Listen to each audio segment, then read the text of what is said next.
Joke by Chuck Palahniuk. It's pronounced Palahniuk, like the name Paula, the female name, and the name Nick, so Palahniuk together. That's what I heard on some forum. I'm not sure. I think that was actually on the author's website. I think if you look there, frequently asked question or something. So yeah, this one was a bit. I'm just gonna go into the plot of it. It's basically, Palahniuk's kind of made a career. The only other book I've read by him so far is Fight Club. I've heard really good things about Survivor. I think it's about like a cult of some kind. The survivors of I'm assuming to be a cult of some kind. It's been recommended to me, and I've regrettably have yet to read it, even though it's been like a good few years. But since the recommendation, and I think for the most part, yeah, most of what I know comes through Fight Club and just kind of some interviews. Obviously, the movie was pretty impactful for me in my like late teens, early 20s, and that. So obviously the novel itself, but I also found the novel kind of hard to take in. I felt like it was trying a little bit too hard to be edgy, or trying a little bit too hard to be. But then again, it was 96, right? And this is his. I'm not sure if it's his. 2001. So yeah, I'm not sure how many books in that is. But yeah, he. Palahniuk is interesting case of somebody. He's from, I believe, Seattle area, Washington, Portland, or somewhere up there in the West Coast, Northwest Coast, and he had, I think, kind of a interesting kind of thing where he was come from a kind of blue collar background, and I'm not sure what his parents did, but I think he was involved with a kind of series of odd jobs that were something to do with, like, I believe, at a hospital, taking care of and seeing like a lot of dead people. I just know that he said that he was around and he was like did a lot of odd jobs and stuff. I'm not sure if he worked as a projectionist too, if that was played into the movie Fight Club, but I do know that he said that he worked for a car manufacturing as a freight person, like I guess handling the freight type of stuff for something like 13 years, I believe. Heck, it might have been. I think he might have said 16 years. So don't quote me on that. But yeah, it's something interesting because that's just like, you imagine a lot of writers kind of have, some writers take a little more time to come into their own and to finally feel adequate to space in their life to write, and that they have, and sometimes like there's only so much writing you can do when you're super young. Like if you're like a 21-year-old writer. I know that unless you're like Mary Shelley, who wrote Frankenstein at the ripe age of 21, I believe. So yeah, but for the most part, the rest of us who don't have that kind of whopping amount of virtuosity and talent, you have to kind of ease your way in and to kind of like look at life and glean back on it. So this is about. Joke is about, came out in 2001, and it's about the main character is Victor Mancini, who is a kind of a failed medical school student that is at kind of a dead-end job. He's working at this place called it's like Colonial something, Doonesboro, I think it's called, and it's from a person point of view, so you get that kind of acerbic kind of, right from the horse's mouth kind of narrative kind of thing that you kind of get with Fight Club, but this one's more grounded in reality, I think. Like Fight Club felt like more kind of split between like kind of fantasy and reality, and this one's more kind of in the concrete world, I think. But yeah, so Victor Mancini, he is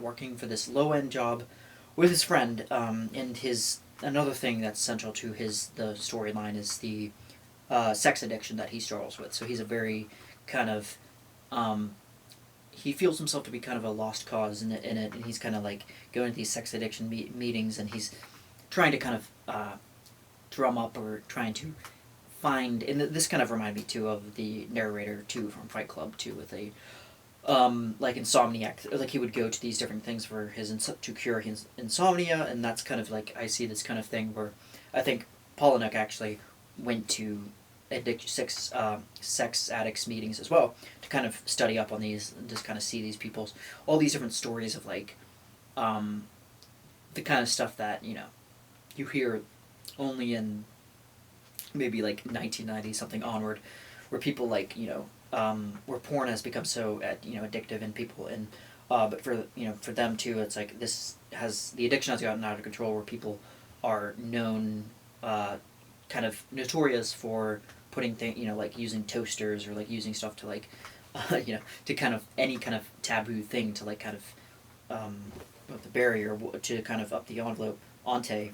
But yeah, he's kind of stuck in this kind of thing where he's like he goes to these meetings and he's like saying that he needs to take inventory for his life and his moral actions and everything he's done shitty. And he's basically kind of a really not really all that. He's like right from the get-go he says that he's not like a good person. He's not he's not trying to be anybody's savior, but the thing is it's so tongue-in-cheek and it gets the kind of meaning of the message if there's any gets lost in like in his attempt at being so provocative and so transgressive with his these characters that are just so it feels like it's kind of like almost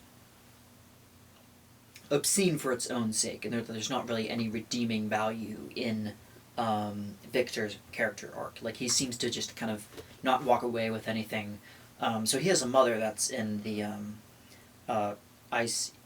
not the ICU, but she's in the hospital, and it's paying him a lot, like a pretty penny for him to keep her there. So he schemes this plan to basically go to restaurants and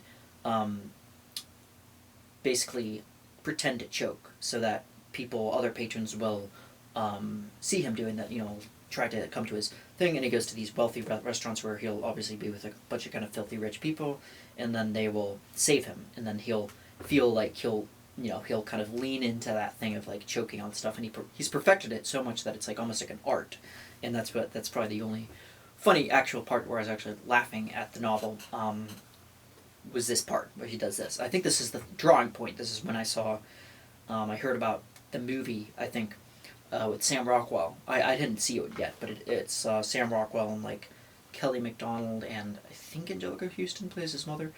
But yeah, these basically, that's the kind of thing that I still got Sam Rockwell's obviously a great actor, so I kind of want to see how he expresses and kind of interprets this character. But he was great in another movie called Moon, I think, by Duncan. I should have added this to the top 10 movies I had. But yeah, the Duncan Trussell. No, not Duncan. Duncan Trussell's the comedian, I think. But Duncan Jones, I think, was because David Bowie's his father, and then one of his sons is a filmmaker. So yeah, that's an interesting kind of thing. He was Sam Rockwell was in that science fiction kind of drama, which is a really pretty good movie. But anyway, I just wanted to put that out. Anyway, so yeah, he's trying to kind of navigate this addiction while caring for his mother and trying to do all this different stuff and working at this kind of almost like a colonial type of Ren Fair, kind of what I got.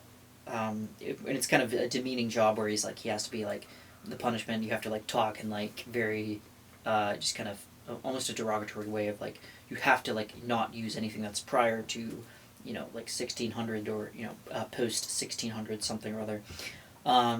So yeah, it's the thing with Victor though is that he's so he has his friend Denny, and they both met at a sex addicts meeting, and then Denny has like kind of starts off kind of a little bit kind of just kind of like the best friend, the kind of the trope almost of the best friend of the main character, but he kind of has a arc of his own, and he has a kind of a funny habit of collecting rocks and stuff, so much so that near the end of the novel it's like his rock collection has gotten so out of hand and so gargantuan that he invites other people to bring in their own rocks and like at a party, and that's kind of the end of the novel. I think that's where it ends. And yeah, kind of with so his whole thing with Victor also what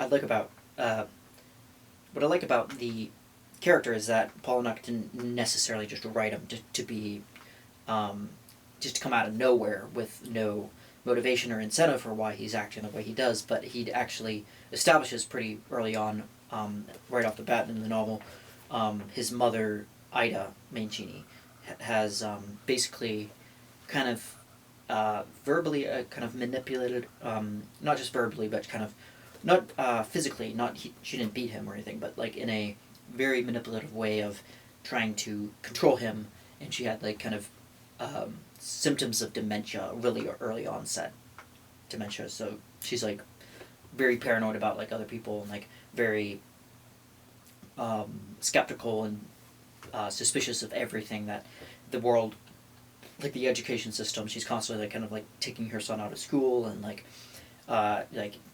basically like feeds him like a diet of fast food, and like kind of they live from hotel room, kind of just like drifting around. And she's like, she never really settles down and like actually tries to give him the best life, but she's like kind of like always like has her own. And I thought that was kind of interesting, but I thought that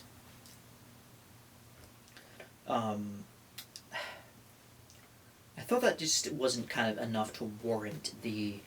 I thought that like some of the stuff that she did like was so kind of like ridiculous that it's all taking place in reality, yeah, but it's like some of the stuff that she does is so absurd. And it's not to say that there aren't people that are just as bad or much worse than his mother in the novel, but like yeah, she is. I just think like written to be kind of like really over the top, almost very, but like you can kind of see where she's coming from in a way of just like like trying to make. So there's the repeating theme of like the shadow, the Greek girl that, or the Greek boy that draws the shadow over lover on stone, I think, so it stays there forever. And like they do that at the beginning of the book that happens, and I just thought like it's kind of all of this is like a series of different things that Palahniuk's trying to tie together, but none of it really resonated with me on a personal level. I thought it was way too just kind of way too just like some of like some of the stuff. It's like a thing that he's proud of in interviews that people have seen him discuss, like I like talking about how people are throwing up in his live readings, in a group of 2,000 people watching and stuff. I think he said in one interview, like people walking out, people angrily, that he's proud of a fight club that Mormons started, and it's just like kind of like he's not uncomfortable pushing people in like to out of their comfort zone, and that's fine, but I just feel like this stuff, it's dwelling so much in the mire of just Victor's sexual exploits, and just kind of like it's so like he's such a addict, and it's so disgusting, right? Haha, like it's but these people exist, and it's like haha, people who stuff their junk down like a freaking VHS tape, like or a TV or whatever. People do this all the time, right? And you're like, yeah, but it's like we get that these people exist, but to completely waste, I feel like the novel, so much of it kind of dragged on, even though it's like 300, only 300 pages ish. And yeah, it's just, I felt like it kind of dragged on way too long. It just and just dwelling in the muck and the kind of perfidious the licentious aspects of Victor's life, and like him screwing every woman he can find and doing it. It's like that's what sex addicts do. And it's like, okay, yeah, we get it, but like, can you actually? What is this coming to? What is this? And it's a taste thing. I get it. It's a taste thing. People have different tastes. I feel like though Palahniuk kind of his characters resembles that of like a kind of like a 15-year-old, like to 20, maybe a 21-year-old, somewhere in that time frame that's never really matured past her like oh that's like so funny, like I've just isn't this so disgusting though, isn't like so disgusting that like something, did you hear about what happened at school today, like so and so did their it just, I don't know, I felt like it's kind of juvenile kind of humor, and it's that's fine. I'm still going to try to read more by him, but anyway, but yeah, I thought that it was just a little bit too much for me. And again, it's a matter of taste. It could be why I found it distasteful, and why there are other books that are, like maybe Roberto Bolaño's, 266, which I thought dwelt too much in the kind of the kind of reprehensible, kind of objectionable, distasteful aspects of human nature too. But at least with that, it was like pointing out something. It was like, okay, we're showing how what this is the kind of stuff that actually happens, in the underbelly of the world that nobody really talks about. With this, I felt like the characters, he wasn't like Palahniuk wasn't really getting at a moral, he wasn't. I'm not asking him to be a moralist. I mean, obviously, he's a writer. Of transgressive fiction, but like still like there's, I think like at least with books like where Dostoevsky is trying to point out by showing the underbelly, trying to point out the lighter aspects of human nature, whereas this like none of the characters had much aside from Paige Marshall.